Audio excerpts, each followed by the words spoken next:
don't know if I can take it, I can take it, I can take it anymore. I don't know if I can take it if it wasn't for. JL, the anti-guru, and welcome to Experience the People's podcast, where we talk about the latest topics, trends, and interesting people. Today, guys, I have got a really great guy, Aaron Venable. Let's go ahead and stop the music. So Against the world. we'll turn that down. I've got Aaron Venable as my guest tonight, and I'm just going to give you a little short bio. Aaron is a seasoned entrepreneur and accomplished sales professional dedicated to helping success-driven business owners overcome their greatest challenges in building thriving enterprises. He is the founder and president of Venable Consulting. His mission centers on uncovering hidden profits that enable business owners to expand their teams with qualified staff and reclaim valuable personal time. Aaron, thank you so much for coming on and being with us tonight. I really appreciate it. I know you're a busy man, and we're going to just dive right into this thing. And like I said, appreciate you coming on. Thank you, JL. First question is, because I was looking at all the stuff that you have done, and we were just talking before we got on here about you hold a master's degree in the trumpet from Juilliard. That's impressive. But I want to know, how did you get started in this business doing this consulting thing? Well, actually, it's a funny thing. I was principal trumpet of the Miami City Ballet Orchestra and the co-principal trumpet of the Florida Symphonic Pops Orchestra. And in 2001, the orchestra went bankrupt. Now, my wife is a violinist and I'm a trumpet player, and we're in the same orchestra that goes bankrupt. So you had two incomes go to zero. And that was a very scary experience. Oh, I don't know what happened. Let's mess around with that. Chicken, chicken, chicken, chicken. Can you hear me? Chicken? I didn't mute anything from you. I'm here, and I'm speaking. Can you hear me? I'm talking. Chicken, chicken. Me? I can hear you. I can't hear you. Okay. Maybe I'm being recorded. That's so weird. No, your mic you're muted. I'm not. I swear to God, I'm on. And I see a signal coming from it. I'm on. Wonder what that is. Yeah, something weird happened. Just unmute yourself. No, I'm not muted. Yeah. Now I'm unmuted. I still can't hear you. I can't. I don't know what to do. You want me to call in? I can call you. Well, as usual, guys, the best laid plans. Yeah, I don't know. Hold on a second. Let me call. I'll call you. Let me call you. Hang on. He's going to try to call in. While we're doing that, I'm going to just talk a little bit more about what he has done. And, his firm specializes in financial modeling, strategic planning, business process mapping, capital raising, and engaging in professional resources, ultimately propelling businesses towards sustainable growth. Priority message from security officer Klingon vessel Fortis. See, yeah, somebody's always trying to call me. That's me. While I'm doing. So just no. Whoa. That's me. I just called you. That was me. Yeah, you're still muted. I'm not muted. I don't know no, you're not muted. Your mic is. I'm calling you now. Man. No. That's me calling you. Okay. Calling you now. Let me see. Here we go. Okay, I got you. I'm stupid. That's all right. There we go. Okay. You should be able to hear me somehow. I don't know. Yeah, I can hear you now. Okay, and, good. And hopefully that'll pick up on my mic. Yeah, I got a little bit of an echo from it, but hey, we can talk now. Okay. Thank you so much. I'm sorry about the technical thing. My mic's on. I don't know why you're not picking it up. I don't know. We'll just keep moving forward. Thank you for the kind words about my business and my background. Now, what was the question you just asked? I wanted to know, how did you get started in the consulting business? Okay. I was saying that I was the principal trumpet after I got my master's degree. I won principal trumpet of the Miami City Ballet Orchestra, and I was also co-principal of the Florida Symphonic Pops Orchestra. And after a couple of years, I was also teaching trumpet at Florida Atlantic University down here in Boca Raton. And Okay. I picked up some other things I was doing as far as playing. I was in the Gold Coast Opera Orchestra. I played principal trumpet with the Palm Beach Symphony, a lot of stuff in the area, but all of it added up to a living. So all I did was play the trumpet and teach trumpet to make a living. Okay. And in 2001, our orchestra went bankrupt. And my wife, who I met at Juilliard, is a violinist. And we were both in the same orchestra, and we were both lost 2 incomes. Wow. And so what I had left was just to teach college. And it was, they didn't want to allow me to be a full professor until I got a DMA. And I was like, well, you know, maybe I could try to find something else. Because my wife was like, you know, we got to, do I have to stand out on the street with a work for food kind of thing? I was like, no. I'll go get a day job. And I reasoned that I'm qualified as with a degree in music to wait tables, but I figured that I could also sell. Right. Even though I never had a sales job before, I figured that, you know, how hard that could that be. And so my first job was in a South Florida boiler room, selling steel buildings over the telephone that resembled a room kind of like if you saw the movie Glenn Ross. Oh, yeah. Yeah, that was my first sales job. And I had this old Jewish guy named Gene Blankman, who never used his real name when he was selling. He used to use a fake name on the telephone. He used to go by the name Arthur Doyle. And I was like, why Art Doyle? He says, everybody's heard of Art Doyle. I said, what are you talking about? He said, Sir Arthur Conan Doyle. He wrote, you know, he wrote Sherlock Holmes, but Right. the name Art Doyle, it's a familiar name. And he says, better than Gene Blankman. And he said, you know, but I said, I just used my name, Aaron Venable. But it was terrible because I didn't know what I didn't know, because all I did was like spend time in a practice room and study music. So, you know, employers will obviously take advantage of stuff like that. So what ended up happening was we had a gentleman, really fantastic guy. He's actually a descendant of Sally Hemings and Thomas Jefferson. Wow. So one of that distinguished crowd, and Peter is his name. I don't want to give his full name. He's just, you know, because he may be listening or something. It's hard to say. But but Pete was telling me, he started asking me questions. So are they paying you a base salary? I said, no. And I said, are you getting any health insurance or benefits? I said, no. So you're just working a boiler room straight commission? I said, yeah. Isn't that what sales is? He's like, Aaron, you got to get a better job, man. So he gave my name to a recruiter who, just based on my resume, just kept trying to have me try out for just really entry-level sales jobs. And by this point, I was closing about 9 buildings a month. I could sell, you know, but I have to tell, I'll tell the story about how music and sales correlate.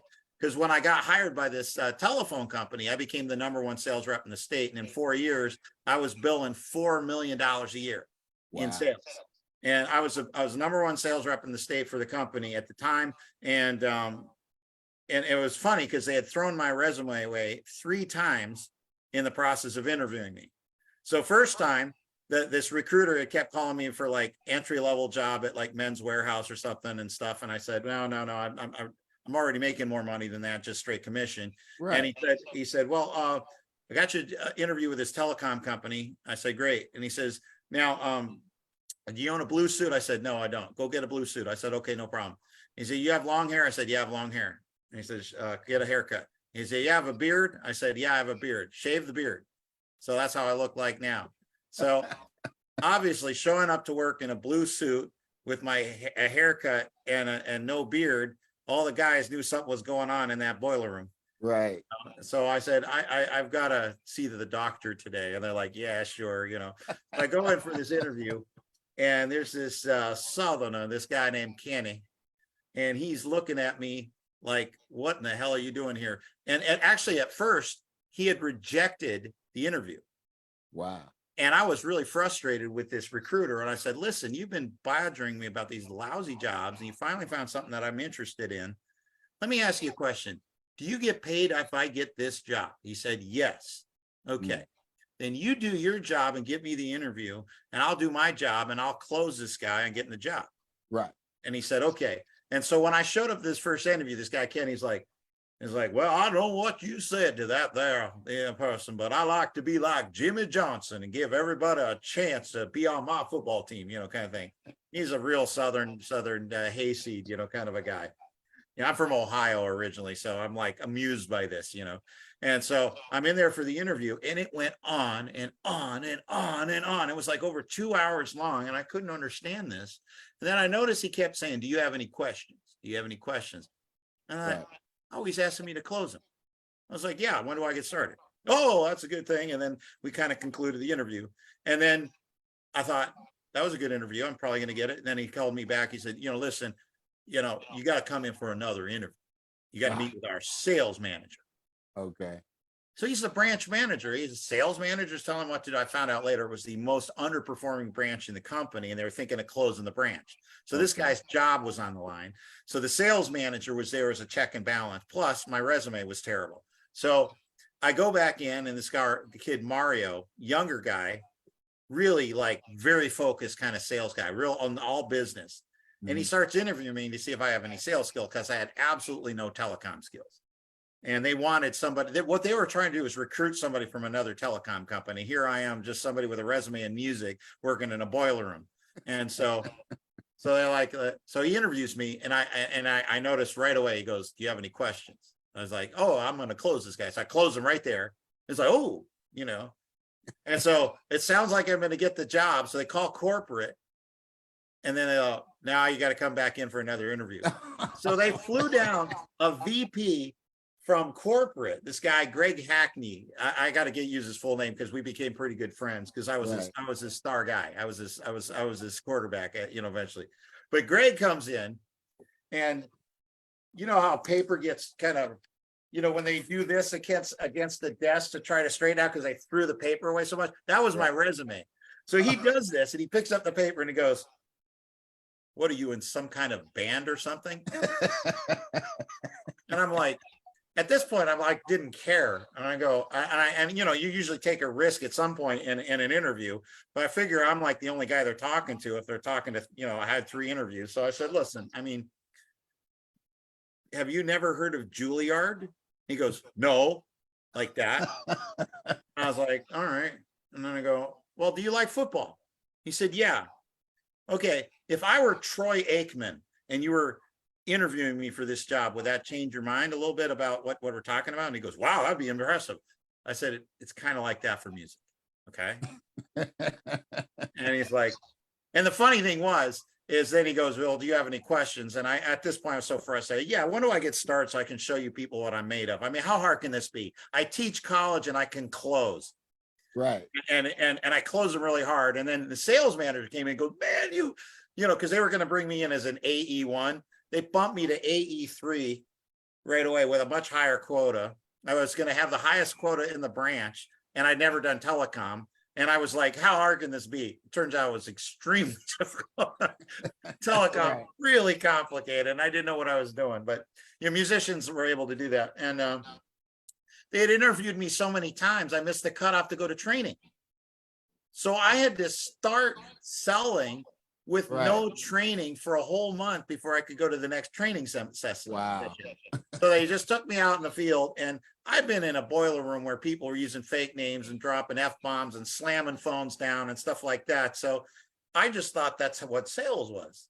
And so they wanted me not to pick up the phone. They wanted me to go door to door, because every business needs is telecom, and just walk in.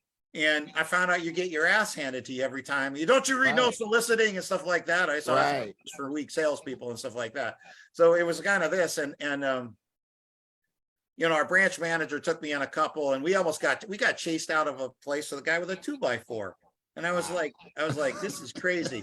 And then he goes, "Man, I love it when they get mad." And he was trying to like intimidate me. And I'm like, there's no way you can intimidate me after what I've been through with the boiler room. And I said, "I think I know exactly what you want me to do. You can go back to the office. Let me handle this." And so I knew with no training that basically I just had to say a couple of things, which was not have any stage fright, be confident, I have to wear a suit and tie, walk in, and just basically say, "We recently ran some fiber optic through your area. Your proximity to our fiber means you can get free phone calls and high-speed internet access for your business. Do you have a second?"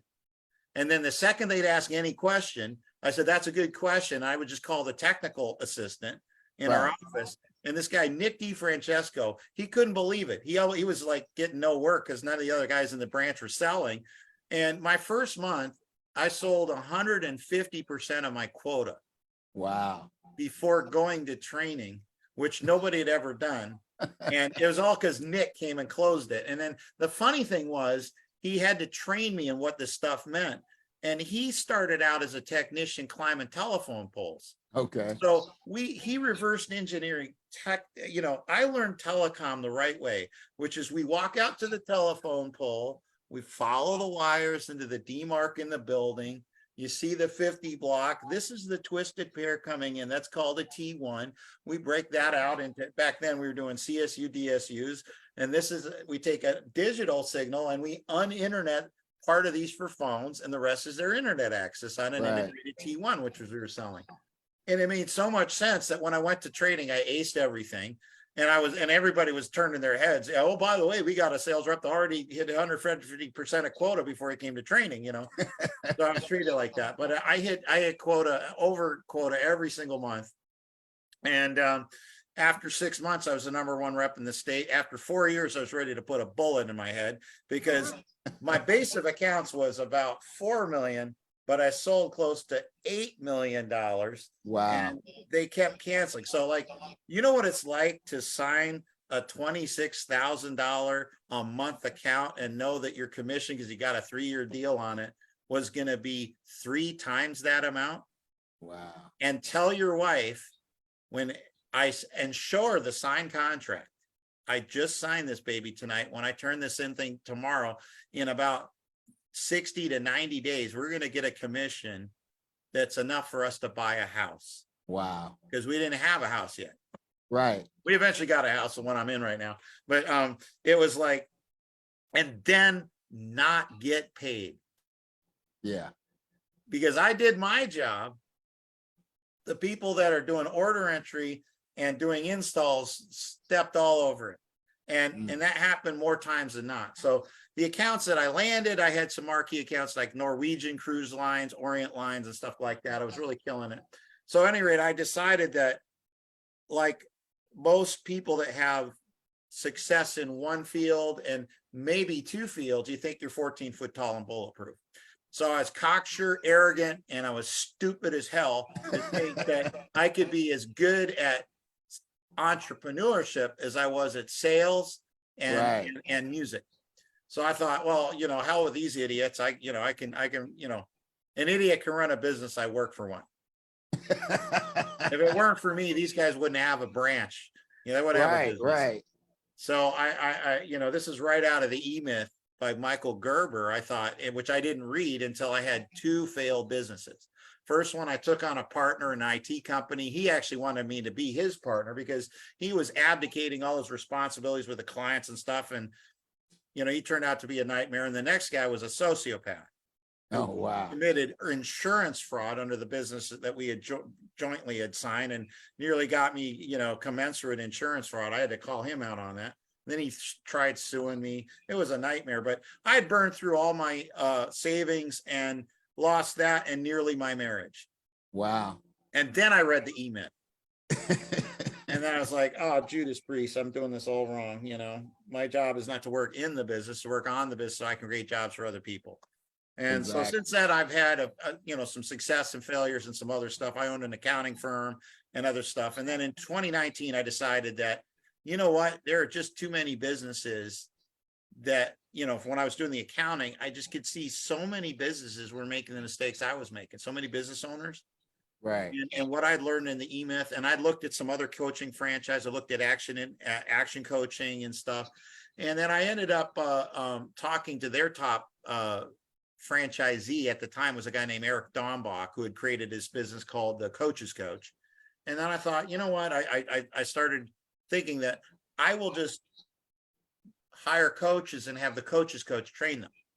Right. And when I talked to Eric, he said, no. You have to learn how to coach.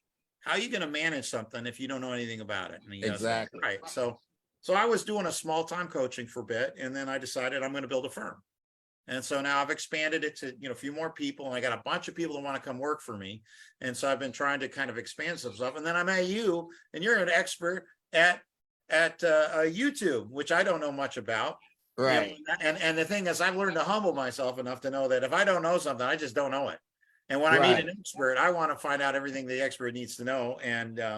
And we had such a great conversation. I'm really happy to be on your show today. Oh yeah, man. So that's my background. I'm sorry it was a long answer to a very short. Oh, that's hey, people really, that's why I like to interview interesting people, because we all want to know your stories.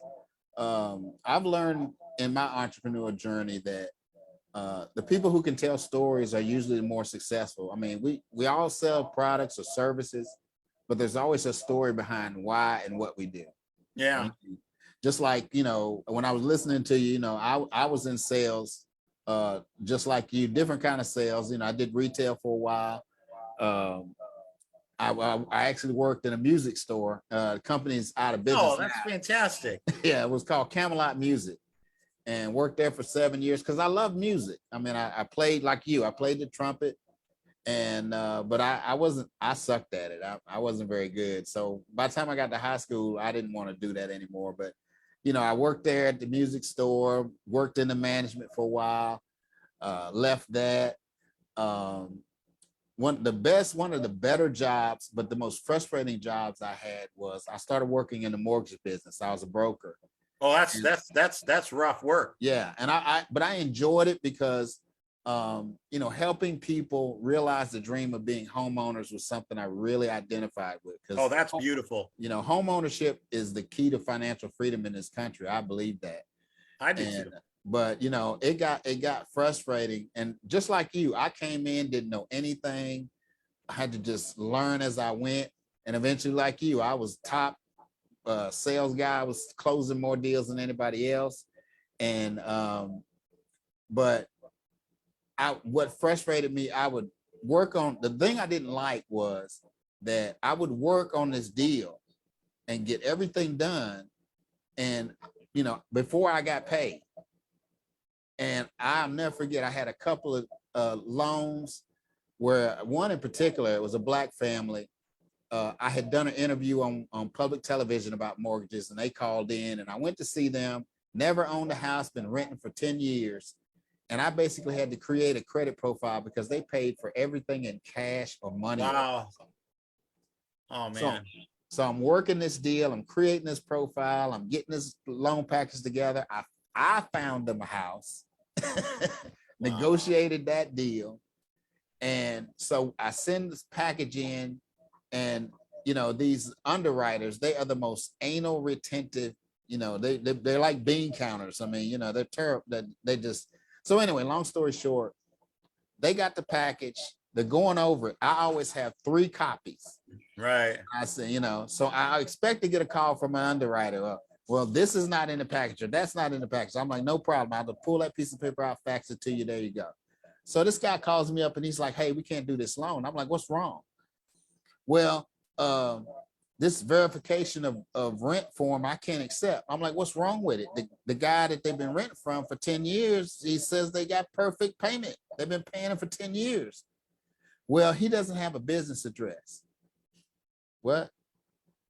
Yeah, he doesn't have a business address. I said, the guy works out of his home.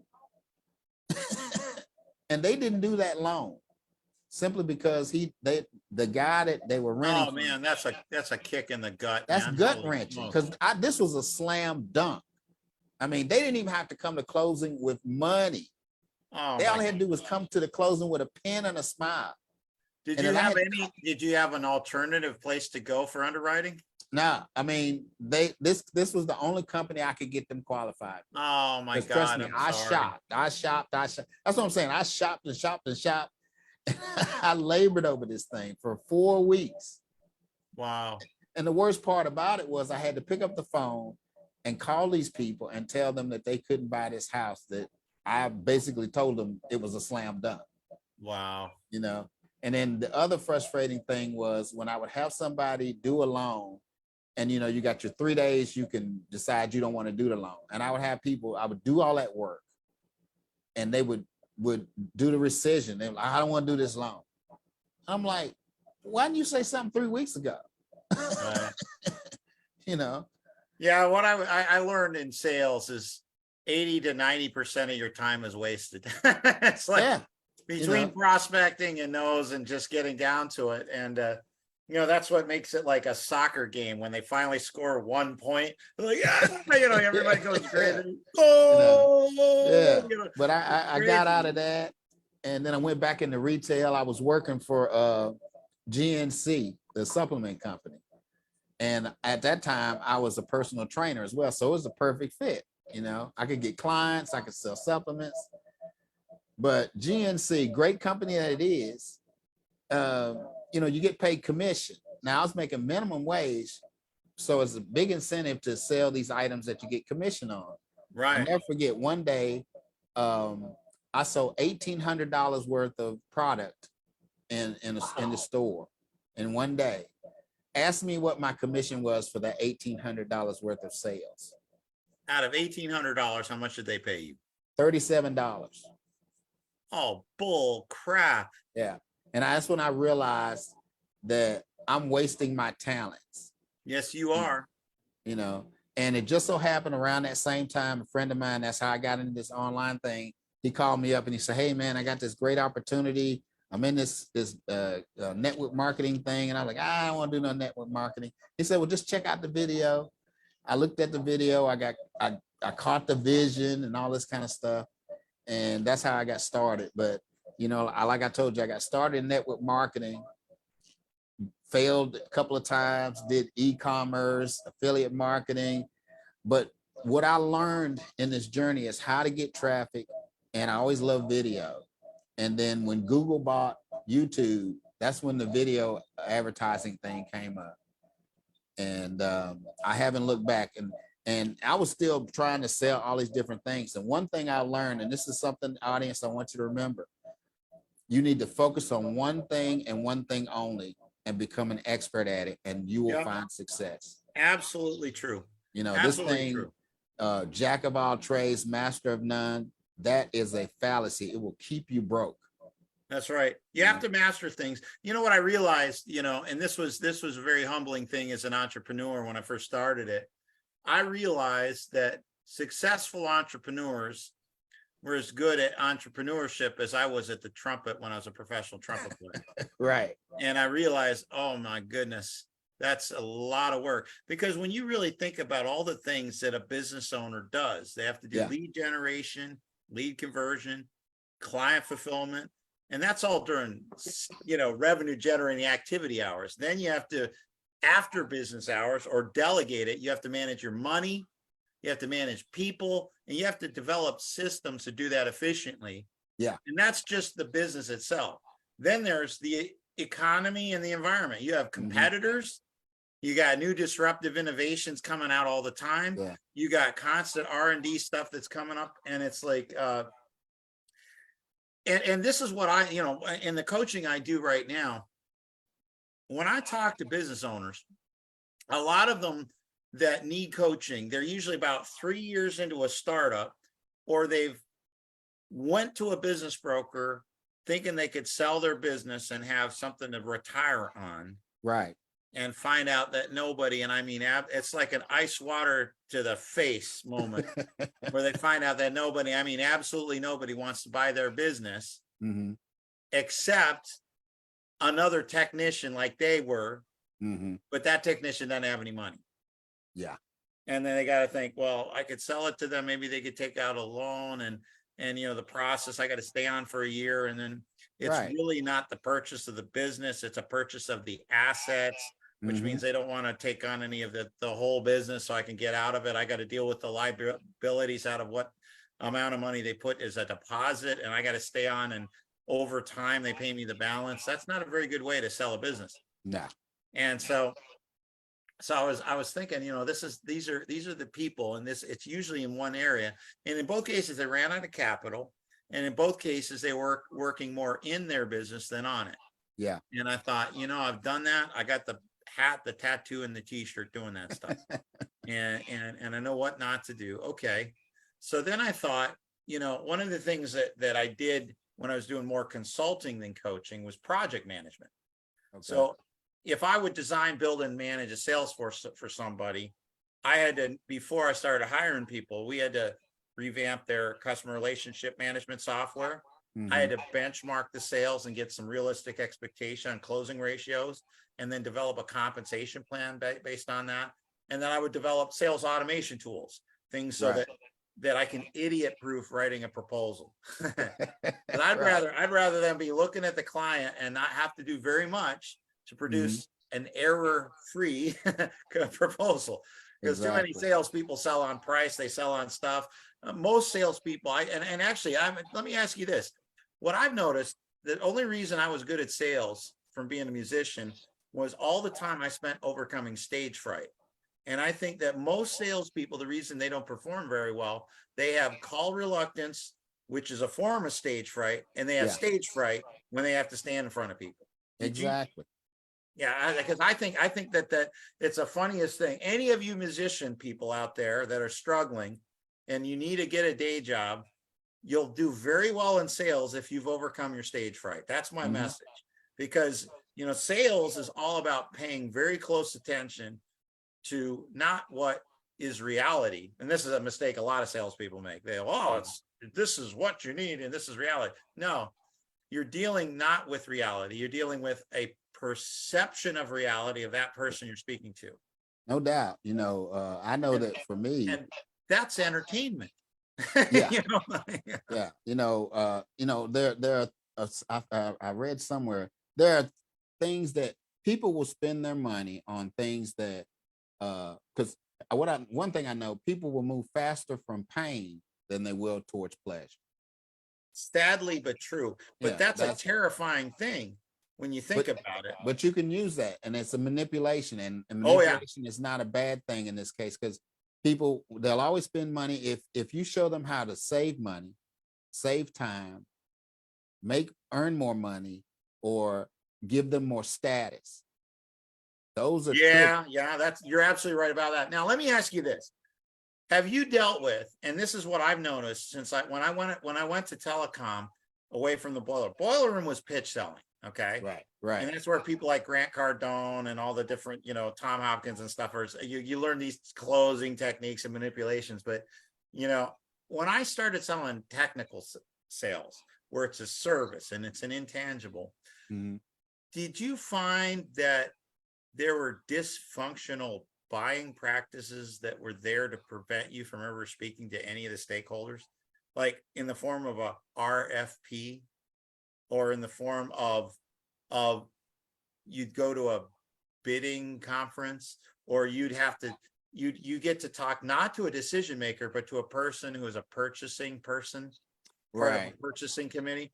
You know what? I came up, I should put this on this. Everybody that has had trouble with this type of sale, I figured out this Rubik's Cube and I want to share it with you. Okay.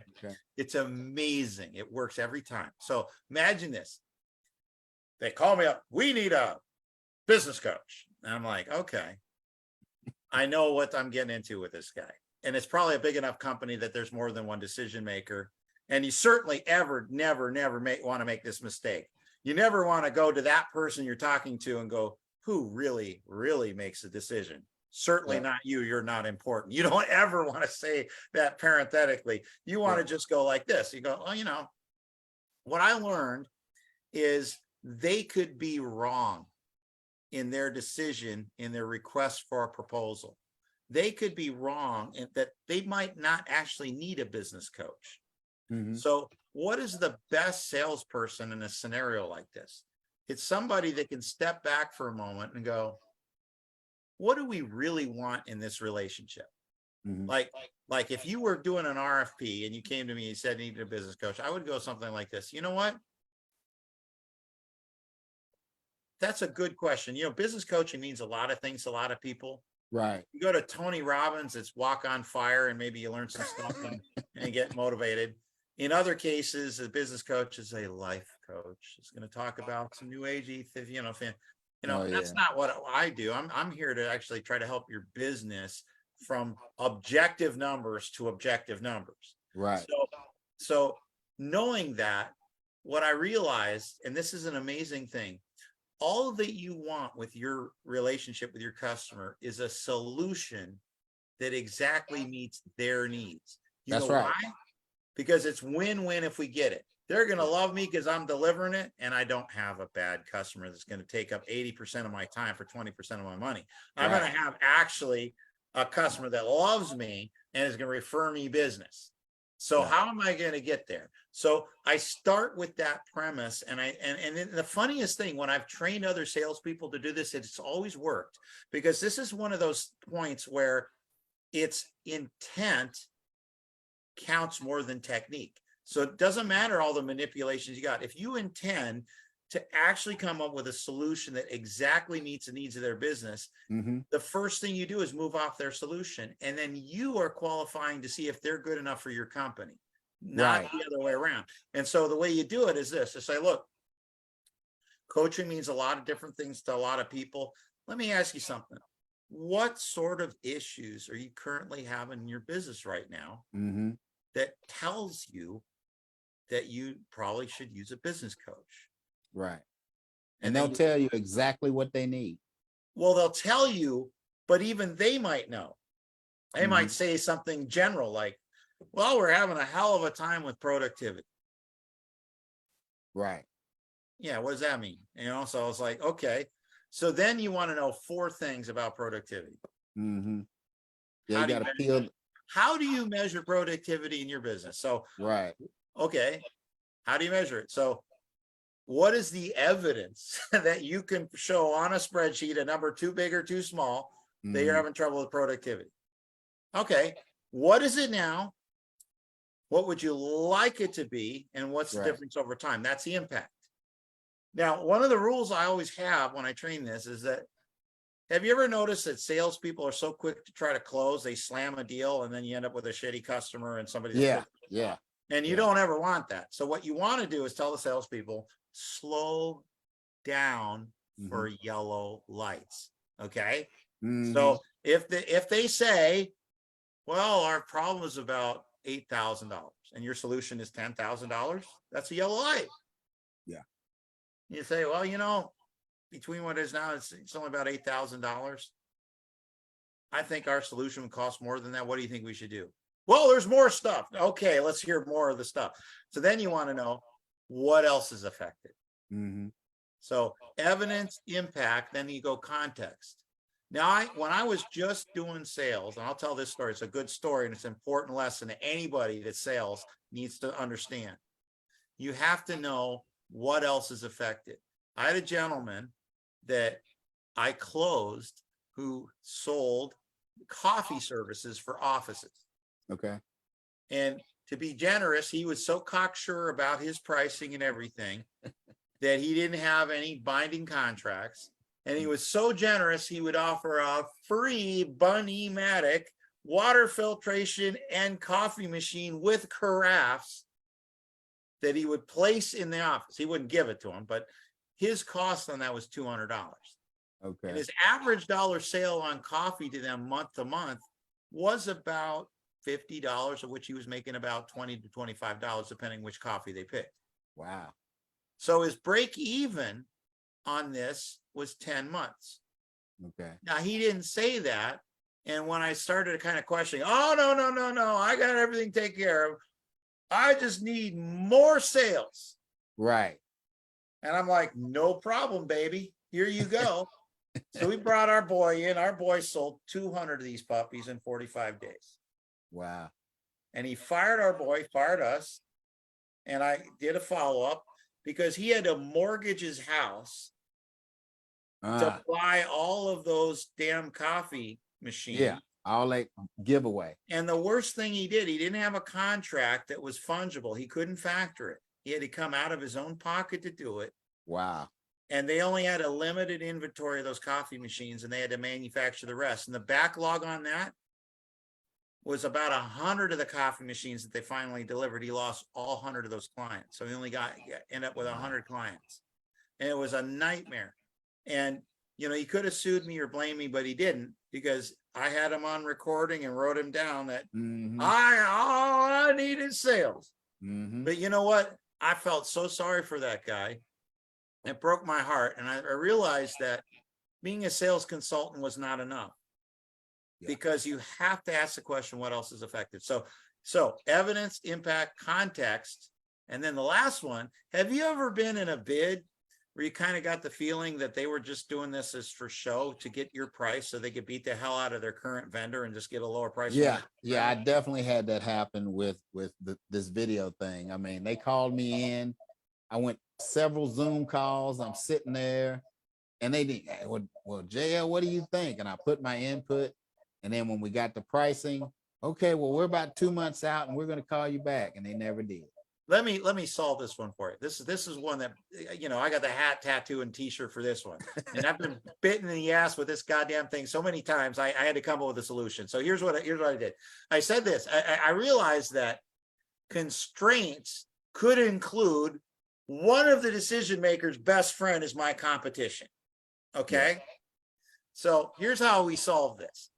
We slow down for this yellow light. And the first thing is I say, you know what? I noticed that you guys are currently doing business with one of my competitors, and I happen to know they're a fine company. So why do you actually need a proposal from me? Is this just a price check? I mean, that's good. What exactly would you need to see, hear, or experience from me that would at least make this a hard decision for you? Mm-hmm. And then they got to dance. And if they don't dance, I'll say, look, I respect your decision and want to get a price check, but I'm not your patsy on this. So respect my decision not to bid. And let me tell you something. You've studied Sandler sales or some of the other really good sales methods. One of the most effective things is a takeaway. And if you have a yellow light, if I say that the impact is low, mm-hmm.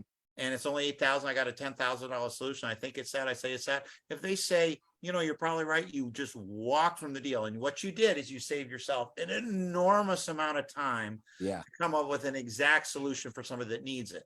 But here's the thing. If it's just chicanery and bullshit that you usually deal with in sales, where they're just lying, or you got somebody that's best friend is this, or he's getting a kickback from the other company or something like that. Here's how you handle it. You just say, look, what would you need to see here and experience to at least make this a hard decision? Great. Right. When you can turn that yellow light to green enough to go to the next step, then the next step after I've moved off the solution, evidence, impact, context, and constraints. Then we come to the next level, which is, what is the value of what you're doing? So we establish the value of the problem. We haven't established the value of the solution. Now, price, and this is a very important thing. I'm going to come back to this later. Price is scope, timing, and resources. When you're doing a solution sell, like what you do and what I do, it is scope, timing, and resources, and nothing else. So you're going to ask the customer, all right, I get a good idea what needs to happen. How soon do you need this result produced? Yeah. And that's a really good question, because if they need it in too short a time, you might be able to do it, but you need twice the personnel working overtime, and that affects the price of it, right? Yeah. I've actually been at my mechanic's. He's a really funny guy. He does work on my car, and he says, you know, fast, cheap, and good. Pick two. Because you know, you can't have fast and cheap and good. If you want fast and good, it's not cheap. If you want fast and cheap, it's not good. You know, right. Fast, you know, it says if you're good and cheap, it's not fast. And so that's the general rule that you have. And so when you say, what is your time frame on this, is to do this. Now, you are probably in the business where you're dealing with people that have companies that are large enough that they might actually have marketing people in their company. And so you're supplementing this, but you need them involved in your project, and they're probably not too enthusiastic about working with you. Brother, what are you talking about? This last client I had, that was it. Well, he actually didn't have a marketing person. He had a guy who was working on his website and did all of his technical stuff. And he had another woman who monitored his analytics. So he wants to do this video marketing, video ads. I get access to his channel. I go through his videos. I find one tailor made. Didn't even have to edit it or nothing. Because I can do that. I'll even edit some people's videos if they got some pre-existing content. Right, right. But found the perfect video, set the campaign up, and one of the things I do inside the campaign is I need to put a conversion tag. If people don't know what that is, it's a little piece of code that when the people click on the button to go to whatever it is they're going to, website, whatever, that thing fires and it shows me, okay, you got a conversion. They went from the ad to the page. Right, right. That's beautiful. And what YouTube does is that helps them to tailor who they show the video to. I should be taking some notes right now. You're Yeah. helping me learn about YouTube. Yeah, I mean, I don't know anything about. This is well, great. that's what YouTube, that's how they optimize your video ad, because when you go to watch videos, no matter what it is, 9 times out of 10, there's an ad in front of it before you get to see it, or sometimes. That's right. That is right. I got that. That's amazing. Well, what I do is, and what advertisers do, you've been targeted. YouTube, just like Facebook, they can collect all this data. And if you go to YouTube regularly and you watch cooking videos, when you go to your homepage, boom, there's tons of cooking videos there for you to look at. Oh, of course. Yeah, that's right. So what advertisers can do, they can take that data and whatever they're promoting, if they're promoting a pen and you like the pen or something, they can target you. And that ad, so when that ad comes up, whether it comes up in the beginning, the middle, or the end, you've been targeted. And one of the things that they can do, if, like you say, you watch the video and it says learn more, you click the button, right? That conversion tag helps tailor it even more, because the people who actually click, it'll start showing it to just those people. Oh, that's how that works. That way you don't waste money showing your ad to people who are not taking action. That's one of the ways that we can optimize it. So how did you work with this client that they had these 2 tech guys in there? Well, and you had to deal with them. Well, the problem was the first guy with the website, he's just doing it part-time. He works in IT and he does it when he gets ready. So, I email a guy, I say, hey, his name is Christopher. Hey, Christopher, I need you to put this conversion tag on his website. Right. Well, I emailed him. It's 4 days later. Oh, Jesus. And then I find out that the type of website they have, he had a Wix website. Well, he got the free version. Really? So with the free version, you can't put code in. Oh, man. There are limitations. So I had to proceed with this campaign without this one piece, which is not that bad, because I had it optimized all the way up to 89%. But if I had got that conversion tag, I would have had 100% optimization. Amazing. And then the next problem I had was I'm sending traffic, because that's basically what I do. I'm a traffic guy. I just use video to get the traffic to whatever your offer, website, whatever it is. Right. And so people are clicking and they're going to, and I'm not going to tell too much, but he had a contact form where he wanted them to put their information in, and then he would reach out to them and close this deal. He did diversity training. Oh, wow.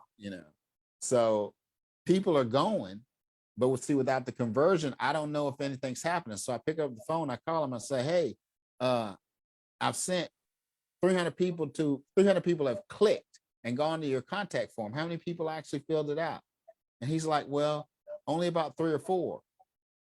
Well, that doesn't make any sense, because these people are definitely interested because they clicked the button to learn. Right. So why wouldn't they at least put their information in? And it takes them to his contact form, but it's inside of his website. They could go and watch more stuff in his website if they wanted to. And I realized, just like with any offer, you have to create what they call a lead magnet. And, yeah, you do. And that's anything. It can be well, let me ask you this. What if it was one of your people doing his job on that end? It would have worked, right? Oh, yeah, it would have instantly. Okay, so here's what I do in this scenario. Okay, so the first thing is timing. The second thing is resources. Yeah. Am I using just my people, or do I have to use some of your people and my people? Mhm. And here's how I handle that. Because I explained to the decision-making team, I said, or the advocate, or whoever I'm talking to, I said, listen, if I were to bring in my people and one of them was doing a crappy job on a particular thing that was critical to the success of the project, Right. I would kick them off that spot and put in another person. Right. If I use your people for this project, I get that same right. If they're not pulling their weight on it, I'm going to kick them off it and I'm going to put one of my people in.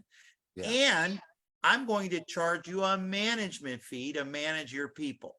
Yeah. Meaning that's a yellow light. I might back away from doing the deal entirely because of what you just described. And Yeah.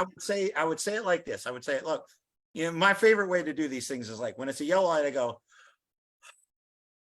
yeah, I think I'm confused. I think we may have a problem. What's the problem? Well, the problem is you want us to use your people, but if I put my people on the job and they're doing a bad job, I can kick them off and replace them with somebody. If I use your people, listen, I'm going to have that same power. Meaning if they're not cutting it, I got to put my people in it.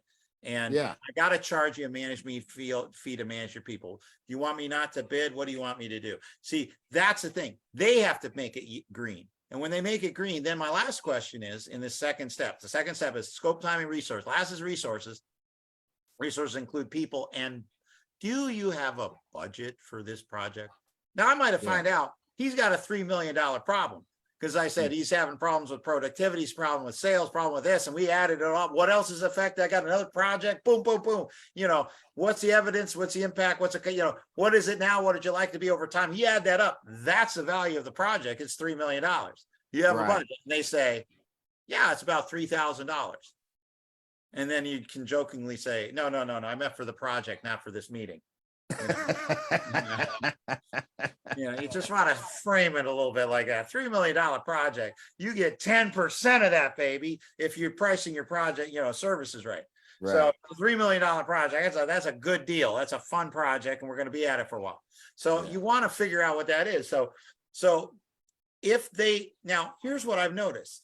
If they won't tell you, do you have a budget? Yes, I do. Can you tell me what it is? No, I won't.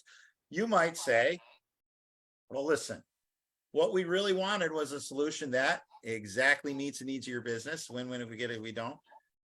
If I don't know what your budget is, I won't know if what we're doing is relevant. Okay. Right. And I won't know what constraints I have in the scope, timing, and resources and whether it's possible. So, and then often though, it might be just, they don't know. And what do you do? Now, when they don't know, here's what you do. It's like, I know what coaches usually charge. And I might answer it this way. Listen, I don't know because I don't know all the details yet. I know some of them. I don't know how much this is going to cost you. However, if you were to shop me and go to all the other people that do business coaching in the world, and a business trying to get the results you're trying to get from business coaching are prepared to spend between X and Y. Right. And I always make sure my price is right in the middle of that. Okay. Even if I know the price, you do not give the price until the price is the last thing on the table. General rule, never give a price. I've talked to a guy the other day. He's sending out proposals to people that aren't sure they want to buy from him. Right. Like, what are you doing? Throwing mud against the wall or just saying I'm stupid and I'm a liar? Because you're doing one of the two things, because they're going to come back and beat you up on price. You're going to drop your pants and sell the factory. And you are stupid and a liar at that point, meaning your price isn't your price. You don't know how to good business. And you've told them if they ever buy something from you again, beat the hell out of you on price because you're going to cave again. Yeah, and give in. Yeah. Scope, money, price is scope, timing, and resources, but you don't tell them your price. You try to find out if they have a budget. Then here's the special part. And this is how you root out that guy whose best friend is or is going to get a kickback, and that's why they're going to kill the deal. Right. You say this, and here, this is the last thing. So first step is I just want to know the opportunity. I want to know what the scope, time, and resources are. Then you want to know the decision. If it's a $3 million problem, that's a pretty big decision for a small business. Sure. So generally, you're going to do something like this. Listen, we've identified this as a $3 million project. This is not a small project. This is important. And critical to the success of your business. Help me understand some things because I'm confused. What steps does your business go through to make a financial decision of this nature? Right. And they'll say, well, we're going to take it back to the selection committee. Okay. Now I write this down, the steps. And then where does it go? Then it goes to the CFO. Okay, great. And then what does he do? He narrows it down. It goes to the CEO and when he picks it. Okay, great. And who is on the selection committee exactly? I write down their names. And who is the CFO and who is the CEO? Okay, great. That's been very helpful. Now I know what steps you're going to take, who makes the decision at step. I'm going to need now. Up until this point, all I was doing was asking questions. Now, you know about Tom Hopkins and some of the old sales techniques. What's embedded in this process is some of their techniques without being salesy at all. Exactly. It's invisible. Meaning I've paced them along to build a degree of trust, and I'm trying to really honestly just come up with a solution that exactly meets their needs. But I'm going to switch from trying to understand to being understood. Right. Meaning they've just identified these people as key stakeholders of the solution. If they want me to give them a solution that exactly meets the needs of their business, I must speak to them. Right. So I'm not going to ask, can I speak to them? Can I speak to the selection committee? They say, no. Can I speak to the CFO? No. Can I speak to the CEO? No, no, no, no. So I don't ask, I tell. I simply say, look, this has been very helpful. I got a really good idea of the sort of issues you're having, evidence, impact, context, and experience. I got an idea of the scope, timing, and resource of what you have. I think that so far we're a pretty good fit. I got an idea. You got a budget that's realistic with this. And I got an idea of, what steps you guys are going through in this decision process. I got an idea who's going to make that. I need to speak to these stakeholders and find out how they're going to know yes or no on this. And no is a great answer. I just want to know that I'm not guessing or telling you how to run your business. Right. When can I speak to members of the selection committee? When can I speak to the CFO? When can I speak to the CEO? And if they refuse, this is the greatest takeaway in the world. Because guess what? You know everything else. Yeah. And you probably have a solution exactly meets the needs of their business. And their dysfunctional buying practice and inertia to coming with a solution that exactly meets the needs of their business is going to get trickled up. Because everyone's already talking about me because I didn't just throw a proposal on the table and jerk off. I actually am sitting there actually trying to find a solution. So there's a buildup here. And then when I tell them, look, I respect your decision not to let me talk to them, respect my decision not to bid. This is too important a project for you and for our company. I wouldn't want to make a mistake on this.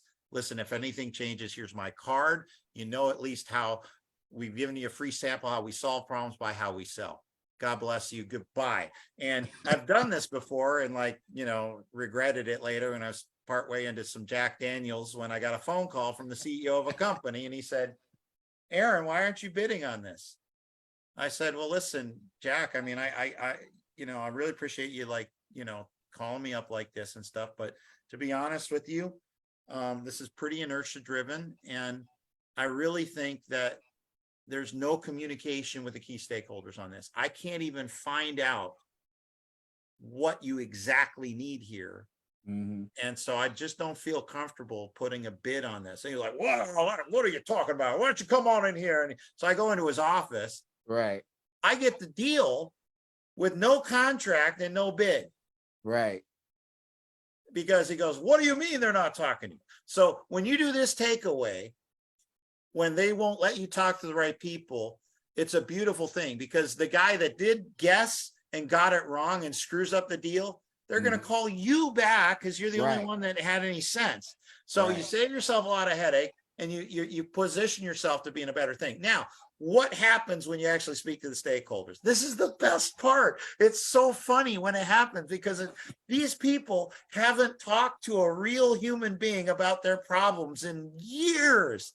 And they're pissed off and they hate how crappy all the solutions they're getting are.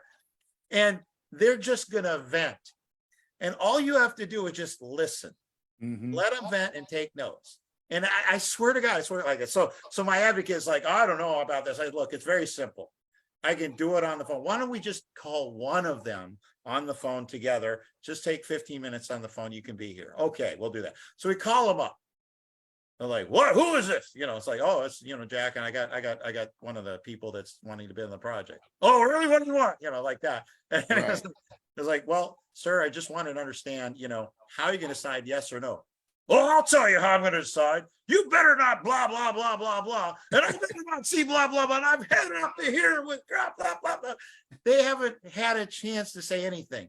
They've Right. been delivered crap for years, and Right. they feel like no one's listening to them. And Mhm. all you're doing is just writing this stuff down, blah, blah, blah, blah, blah, and they're vending. Okay, thank you very much. And you just go to the next one.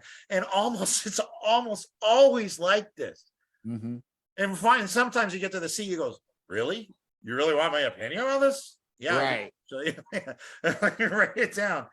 And then when you get to that point, so what did I do? I moved off the solution, evidence, impact, context, and constraints, scope, timing, resources. I know what the steps were in the decision. I know what decisions are made at step. I know who makes decision. I got the how they're going to decide from the who. Here's the general rule of this process. If you own the decision criteria, you own the decision. Oh, see? Ah, Write and that here's down. here's the best part. This is the really important part, and this is something I should have said earlier. It must be an ROI. If you propose and you don't know they're getting a return on it, just remember that if there is no I, or if there is no R, the I becomes a C, and the rule in business is the cost is always too much. No doubt. So this is how you get this, and this is how you own the decision in a complex sale with a complex business. And this is how you undo that jerk whose best friend is trying to bid on the because here's the benefit of social coercion and putting someone on the spot that has no idea what they're about to get into. Because what you're going to say is say, listen, it's been very helpful. I got you review everything you've done so far. Now, here's what's going to happen. I'm going to take this back to my people, and we're going to work really hard and try to put together the best solution that exactly meets the needs of your business. But we can't propose yet because my team needs to meet with your team so we can challenge each other on these solutions. Because I know this happens every time. When we show you our solution, you're going to love some of them, but some of them are going to be off base, which is the purpose of this meeting, because we got to fix those. Okay. Right. And so when can we do this? So if you've gotten this far, you own it. And so they are going to book this, even that jackass that doesn't want this to happen. Okay. So it's probably the first time all the stakeholders are together in the same room. That's the first big thing. So you've undone a whole bunch of dysfunction that's going on in their business just through your sales process. Right. And then you show up with a solution. Now, you know about pacing and leading, right? Sure. So you want to get them saying yes, yes, yes, yes, yes, and then you buy yes. So guess what we're going to do? We're going to go like this. You begin and frame the meeting. The purpose of this meeting is to see how close we've come to a solution that meets the needs of your business. Win-win if we get it, lose-lose if we don't. And wherever we are, about 2/3 through this meeting, I'm going to say on a scale of 1 to 10, where do you see us? 10 being we're the best solution. 1, I don't know how these bozos got in here. Okay. You agree to that? Okay, great. So you get them saying yes to that. Good process. Then you go, okay, what do we start? You move off their solution. These are the issues that you say that you're having in your business. This is the evidence and how you're measuring. This is the impact on the business. This is a context. This is constraints. Did we get it right? Did we leave anything out? Has anything changed? Right. And oh my God, he listens. How many salespeople never listen? This guy's listening. Then you go down each one of them. And then you go, okay, here's our solutions for these problems. Okay. This is how we would solve this particular problem. Here's proof and evidence that we've done it before. Proof, evidence. Okay. Would this be something you're there? And by the time you're 2/3 through, you say, okay, time out. Based on what you've seen and heard so far, how close is this a solution that exactly meets the needs of your business on a scale of 1 to 10? You go around the room, 9, 9, 8, 7, 7, 7, 4. There's that son of a bitch. I found him, And so here's the best part. You thank the 4 in front of everybody. Thank you. oh my goodness, we could have made a terrible mistake here. Thank you so much. This is the reason for this meeting. Please help me.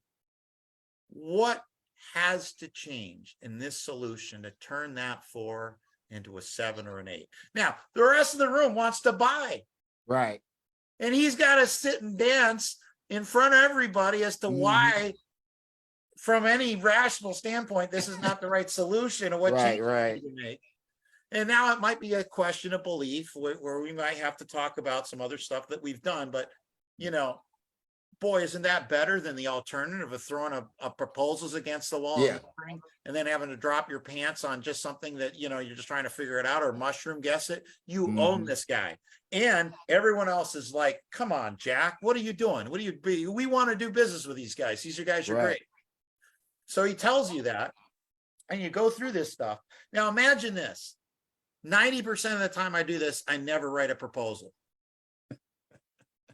Because when we get that, okay, based on what, so now we're all about a 7 or 8 or 9 or 10 solution. Okay, great. Okay. Can you guys think of any good reason you want to get started right away?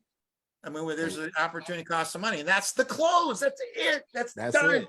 Signed, sealed, package, Shazam. And Touchdown. And here's the thing. There's less problems after the sale. There's more buy-in to it. They're a lot more charitable. And you already made a friend with a lot of these people in doing this. Now it takes more time to do it. Sales cycles longer. But what would you rather have? Somebody that's high-fiving you like this? All right. Give me 1 second.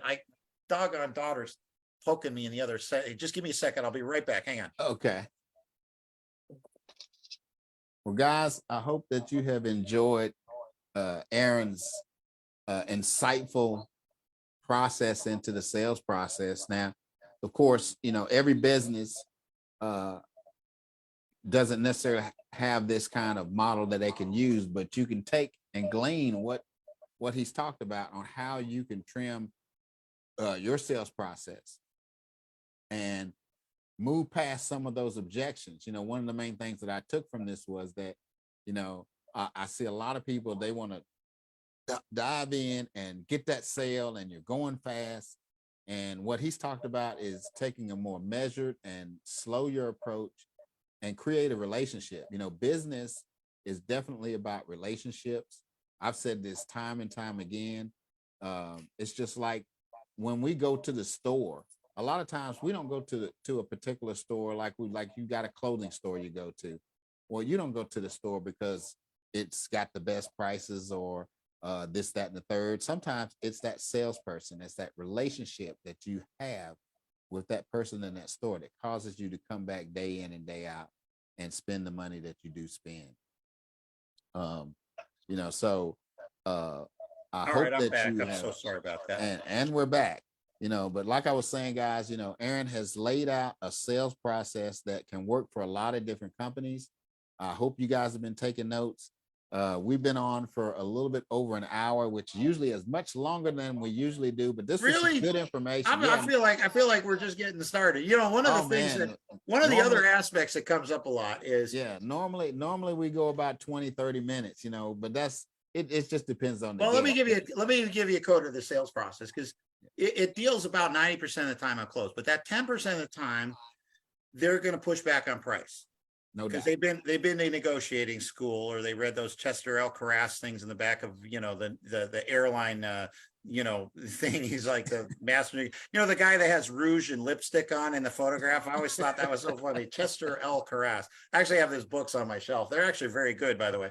But, you know, some people are taught that you must push back on price, and price is really the carry of underlying concerns.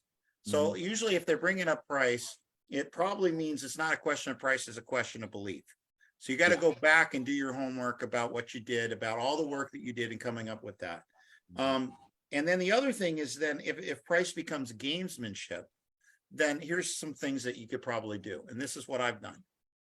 Because of what I said before about lowering, you don't ever, never for the rest of your life, ever give the same scope, timing, and resources for less money. You never, ever do that, because that means you're stupid and a liar, and they're going to just beat you up on price forever. So you never cave on that. If they want a lower price, you take away scope, timing, or resources to lower the price. Mhm. So if they say, can you lower the price? I said, well, we don't need to do all of this work here. We could do this in increments and stuff. No, I need all that work done. Okay. Well, you need it done by this date, because if we stretch this out no, I need it done by this date. Okay. Well, I'm putting my best people on this. I got a few people that are solid kids. We just got out of college. We're training. We got good supervisors. No, I want your best people on this. And then you go, then that's the price. Yeah. Now, 9 times out of 10, that 10% goes down to 1%. What do you do with that 1%? Here's what you do with the 1%. There are some people that must get something. And so the rule of thumb with this, when you're negotiating price, again, it cannot do this unless it's the last thing on the table. Yeah. And when it's the last thing on the table and you're negotiating price and you're getting beat up like this, and they are looking for a concession, it's the rule of reciprocity. Mhm. Okay, you're going to get something for your money. Okay. And it might be something like this. I say, well, if you buy right now and I don't have to write a proposal, I can save money and I can reduce the cost of writing a proposal and the personnel to do that. Because on a big, $300,000 project might be a lot of work. All right. So I could take that off. Is that good enough? And usually it is. Sometimes they need something a little bit more. So you haggle. Okay. What do I get for that? So I have a marketing budget right now. Yours is a pretty large company and a marquee client for us. What I would like you to do is we'd like to film you and come in, and you got to give us a stellar testimonial. Mhm. And if they're not willing to do that, then I need 5 referrals. Right. You're getting me their name and phone number and making a warm introduction to me. And advocating we do business with them. So, Right. so those are the other things you have on the table. And then if they're still a dickhead, just hell with them, just walk away. Because, Exactly. when you walk away, at least you know that your solution exactly works. Now, I've even had a guy want to get a proposal from me because he just wanted to shop and see if he can get the same results from someone else when I did all the work for it. And so I was like, no, you're going to pay me for that proposal. You want that Right. proposal? I'll take $100,000 for the proposal. And then you can, if you find someone else to do it for that, then it's, meaning it's like a recipe. Mhm. So generally, learning to stand your ground. A lot of these, like I said, a lot of entrepreneurs, especially, people in service, and most of us are in service. You're in service, I'm in service, like that. We get the hell beat out of us on this stuff. Yeah. And understanding that if you know just the general outline of what I said, and you know that intent counts more than technique, you can just be bad at this. You might have stage fright. I bet a lot of salespeople that have stage fright have a lot less stage fright right now from this process, Mhm. because it takes the salesmanship out of it and rejection out of it. In fact, you're rejecting them if they're not a free flow of information, because that's what's missing in the whole sales process. Dysfunctional buying practices like RFPs and selection committees and all this stuff was meant to combat slamming deals and Right. high pressure sales and chicanery and manipulation. And so when they actually meet somebody that sincerely wants to help a client and help a client succeed, that is, I think, the kind of the key to it. Now, that's only a scintilla of what Venable Consulting does in our coaching program. In our coaching program, if a business is not making enough sales, this is sort of the thing that we might forklift into your business. But we have about 22 other things that we do, and we do this over different stages of business development, depending where you are.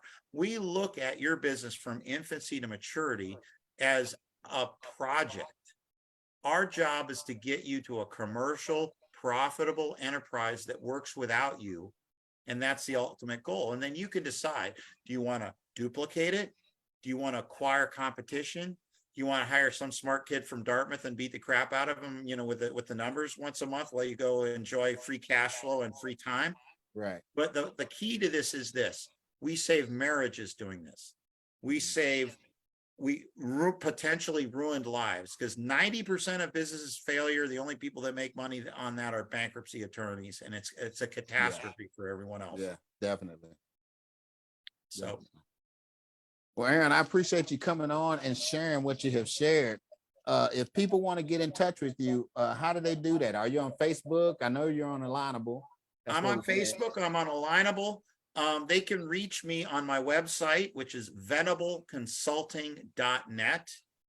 And you can go to, if you'd like a complimentary coaching session with me, you can go to a landing page that I've created called, what was it?